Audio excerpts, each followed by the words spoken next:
na, sige na. Hi, guys! Pray na. Magpe-pray na Pray na. Sige na, mag-pray na. Ikaw na. Okay, teka. Amen. Okay, let's eat. Guys, kami bye guys. Live kami guys. Ang daming live. Ganun talaga. Kaon sila, tanaw na to niya kung makakanta ka ba. Wala kayo dyan. Guys, kain tayo. Let's eat. Ang problema ani kung Ipatungo. basig naka-only me po niya ako. Yes. Basig naka-only me niya ako live. Let's eat. Kain po tayo guys. Murang naka-only me dyan niya ako ang post. Ano to, talong? Wala ko lechon. Talong na yun ha. Talong na ano yan. Ayan. Talong na? Talong. Bangers tayo, guys. Mukbang. Yan, dito. Uy, layo mo. Ay, naka-public pala. May ano ligo? Yung plastic, tapos dito na lang natin. Ang hawak, tanggalin mo muna yan. May mahalit ko ani oh. Ha? Mahalit ko ani. Ano sa na namalit? Ari oh, pindot siya ba? Kaya mag-anak magkag. Gusto ko rin pumapalit ng anak kaya kung nandoon. Yan, ano na. Kaya maboring ko bitaw. Nakoy kanta-kanta. Mag-order lang, ganit ka, maglibot-libot ka sa mong kwarto. Mag-order ka guys.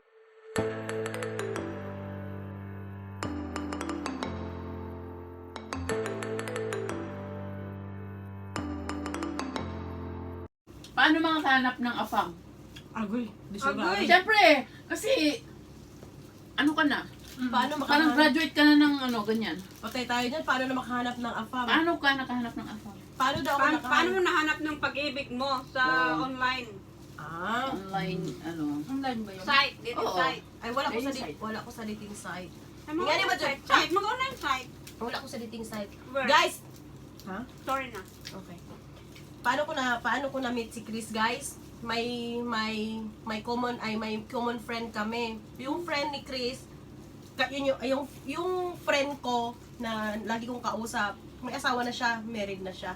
Lagi ko siyang kausap, tapos sabi ko, bigyan mo nga ako ng ka-chat, sabi kong ganyan. Sabi niya, sige, ibibigay ko sa yung kaklase ko nung elementary. Kasi single pa siya. Wala pang Facebook, walang Facebook. Dati si Chris walang Facebook. Cell number ni Chris yung tinatawagan lang ako. Tapos nung sabi ko mahirapan siya kasi international, US to tapos sabi niya, sabi ko, Philippines, ay, wala ka pa dito? wala. Ay, ganun? Tapos yun, Ano gumawa. year yon? 2015? Ay. 2015. Tapos yun, gumawa si Chris ng Facebook niya. Para doon na kami sa Messenger mag-uusap. Tapos hindi pa siya gumawa ng Facebook kasi he really hate Facebook. Oo, ganun nga sila. He really hate Facebook. So sa Hangouts kami nag-usap. Hangouts, ganyan yung email niya sa akin, doon kami nag-usap. Pero hindi ako comfortable doon eh. Hindi ko gusto yung Hangouts. Gusto ko talaga yung Facebook talaga yung pag Facebook kasi, doon mo makikita na hindi siya scam or something. Kasi yung Hangouts, pwede mawala yun eh. Sa Hangouts eh. Parang ano yun, parang basta iba. Kaya sabi ko, email lang talaga yung hangout siguro eh. yung Hangouts kasi yung Hangouts, messenger yun dun sa email. Kaya nga hang-out mo kasi hang ka lang bigla. Kaya hanggang una nun guys, Yung kadiri yung friend, chat, friend. Hindi pa, walang wala pang I love you. wala pa, tamad pa si Chris nun. Ilang pakipag days chat. kayo bago ano? Hindi guys, taon. Ka-chat ko siya na friend, chat. Yung wala lang, casual na chatting. 2016 yun na, nagsabi na siya na I love Ay, you. ganun? kung hiwalay ka na sa asawa mo, tutulungan kita ganyan, ganun. Kami pa nung asawa ko noon, nandiyan na si Chris, kami pa noon. Hala, nabuking mo na. Bakit nabutin? Nandyan pa siya. Nandiyan na, alam naman ni Chris yun, nag-usap pa nga si Chris at saka asawa ko eh. Tapos nung lagi na kami nag-away, tapos nung lagi na kaming nag-away ng asawa ko, nagsasabi ako kay Chris na binubugbog na ako. Laruin natin. Hindi kasi ano yun na movie. Taro nga ba pag ano. Di ba magkakaibigan kami ni Chris, nagchat-chat kami na magkaibigan kami. May Andyan pa, may asawa pa ako Bali friendship No, friend kami ni Chris. Tapos nung pagbubugbugin na ako ni asawa ko, magsusumbong ako kay Chris. Sabi ko, Chris, binubugbog na naman ang asawa ko. Ngayon para pakita ko yung mga black eye ko, ganyan. Yun na, kinausap na ni Chris yung asawa ko. Sabi niya, kung di mo na gusto si Chona, pakawalan mo na.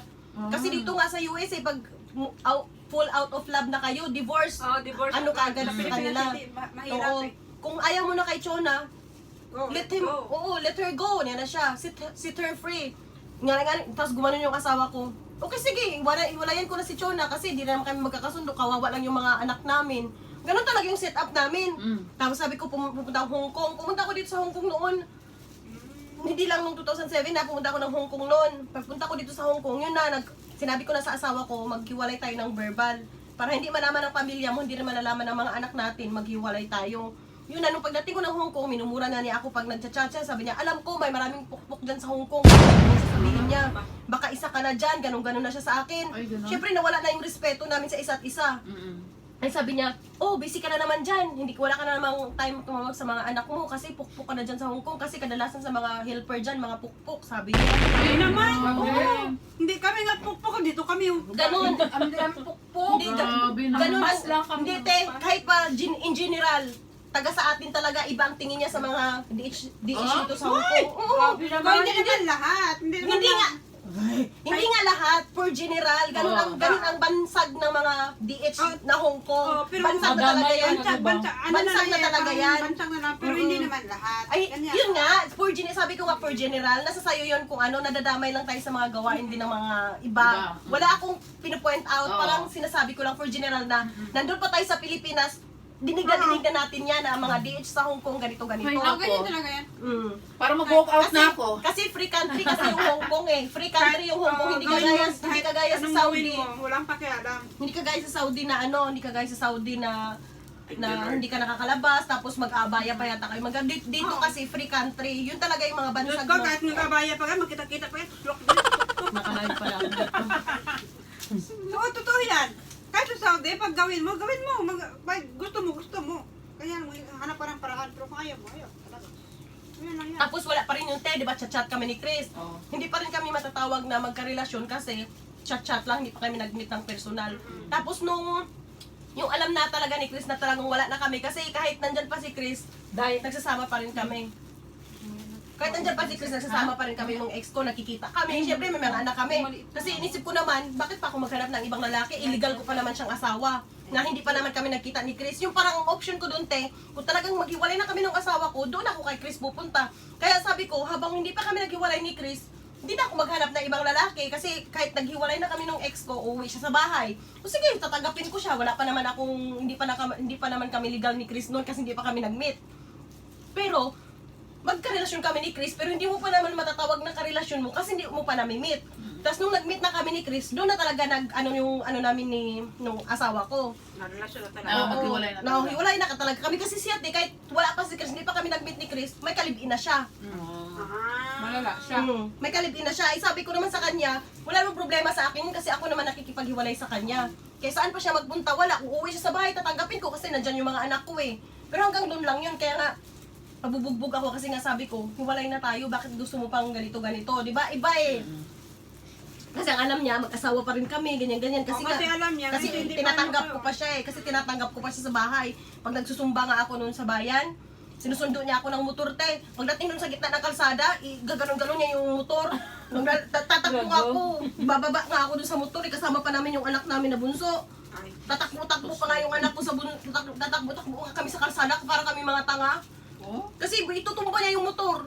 Kaya sabi ko sa kanya, kasi sabi niya, nakita ko na naman, naglalandi ka na naman dun sa instructor niyo. Sabi ko, pakialam mo ba sa buhay ko? Kasi nagsusumba ako, kasi gabi kami nagsusumba nun eh. Yung mga ano ko, makasumba pa ako nanonood. Yun, kahit mga taga-kasumba ko, alam nila yan. Yung kwento ng buhay ko, kasi ilang beses ko na napakulong yung ex ko. Ay. Kaya hindi ako natatakot magsasalita kahit naka-live. Ako hindi kasi totoo lahat ng sinasabi ko, hindi ako nagsisinungaling. Oh, so ngayon, ano nang nangyari kay ano? Ikaw ay iwalay na kayo ni ano? Tapos napaanal ka na. Tapos ngayon guys, masaya na ako sa buhay ko guys. Kaya nga nilipad na ako ng US. Susunod na rin si Ate Ibe.